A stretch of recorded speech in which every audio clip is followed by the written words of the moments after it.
খাদ্যপণ্যের দাম প্রায় 11% বৃদ্ধির চাপ নিয়ে চলতি বছর শুরু করেন ভোক্তারা।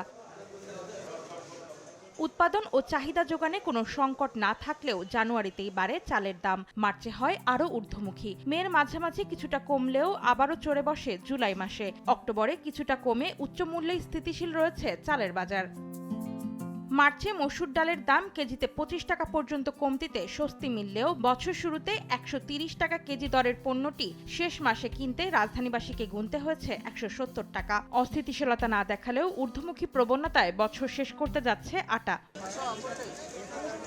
বোতলজাত সয়াবিন তেলের সংকট ভোক্তাকে ভুগিয়েছে ফেব্রুয়ারিতে। নির্ধারিত দামের চেয়ে 25 টাকা পর্যন্ত বেশিতে প্রতি লিটার বিক্রির অভিযোগ মেলে। দাম বৃদ্ধির যুক্তিতর্কে মার্চে জোরালো হয় ব্যবসায়ী মন্ত্রণালয়ে আলোচনা। এপ্রিলে আসে লিটারে 14 টাকা বাড়ানোর ঘোষণা। ডিসেম্বরে লিটারে আরও 6 টাকা বাড়ানোর সিদ্ধান্ত নেয় সরকার।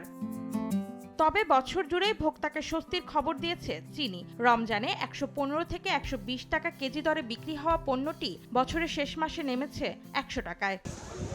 মজাদার মশলার বাজার বছর জুড়ে থেকেছে অস্থিতিশীল। রোজার মাস মার্চে 6000 টাকা কেজিতে উঠে যায় এলাচ। জিরা বিক্রি হয় 750 থেকে 800 টাকায়। কোরবানি ঘিরে জুনে চাহিদা বাড়লেও পর্যাপ্ত সরবরাহে কমে আসে দাম। বছরের বাকি সময়ে থাকে স্থিতিশীল।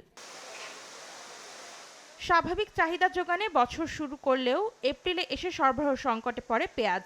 15 টাকা বেড়ে কেজি উঠে যায় 65 টাকায়। আগস্টে আরেক দফা বেড়ে হয় 75 থেকে 90 টাকা। সেপ্টেম্বরে দাম কমে 60 থেকে 65 টাকা হলেও নভেম্বরের শুরুতে দাম হয় লাগামহীন। প্রতি কেজি বিক্রি হয় 130 টাকায়। আমদানির খবরে 110 টাকা নামলেও ডিসেম্বরে চড়ে বসে 150 টাকায়।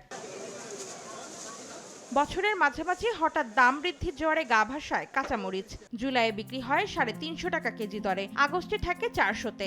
সেপ্টেম্বর থেকে কমতে কমতে ডিসেম্বরে নামে 30 টাকায়।